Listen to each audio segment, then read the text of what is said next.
Moi, c'est Lucie, pour le Mont-Brun. Moi, ce qui m'a décidé de faire la campagne, c'est mon implication dans le feu de circulation sur le boulevard Pierre-Laporte. J'ai travaillé pendant 2 ans et demi à essayer d'avoir des réponses à la ville, à essayer de comprendre les non-sens. Le ministère des Transports, parce qu'ici, on est entouré de routes qui appartiennent au ministère des Transports. La règle, c'est quand un promoteur ouvre une entrée sur la route du MTQ, il doit mettre un feu de circulation. Fait que depuis 2006, il était supposé avoir un feu de circulation. Ça n'a pas été fait. Ils ont donné des dates butoirs en 2017 dans des contrats.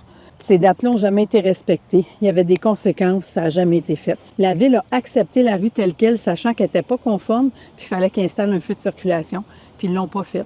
Décembre 2022, le MTQ a dit « Si vous ne mettez pas de feu de circulation, on met des blocs, puis personne ne va rentrer ou sortir du quartier. » La Ville s'est retournée vers le promoteur puis a dit « Bien, tu as juste à mettre une taxe d'amélioration locale. » Fait qu'ils nous ont voté un règlement pour nous dire « Bon, on va emprunter 1,6 million, puis ça va une taxe d'amélioration, vous allez tout payer ça pendant 15 ans. » On a rencontré la Ville à plusieurs reprises, tout ça, puis finalement, on est arrivé à un résultat où les gens vont payer de 100 à 200 $ au lieu de payer de 1 000 à 2 000 $ par année.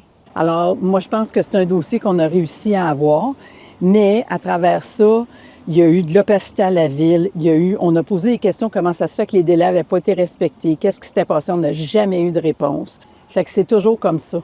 Moi, je me suis dit, oh non, là, moi, je ne resterai plus dans les estrades, puis je vais m'impliquer, puis je veux que les choses changent à la Ville. Puis moi, je me suis engagée pour aider les gens, puis assainir les finances publiques, puis assainir le climat. Je pense que la Ville doit être au service des citoyens, puis pas les citoyens au service de la Ville.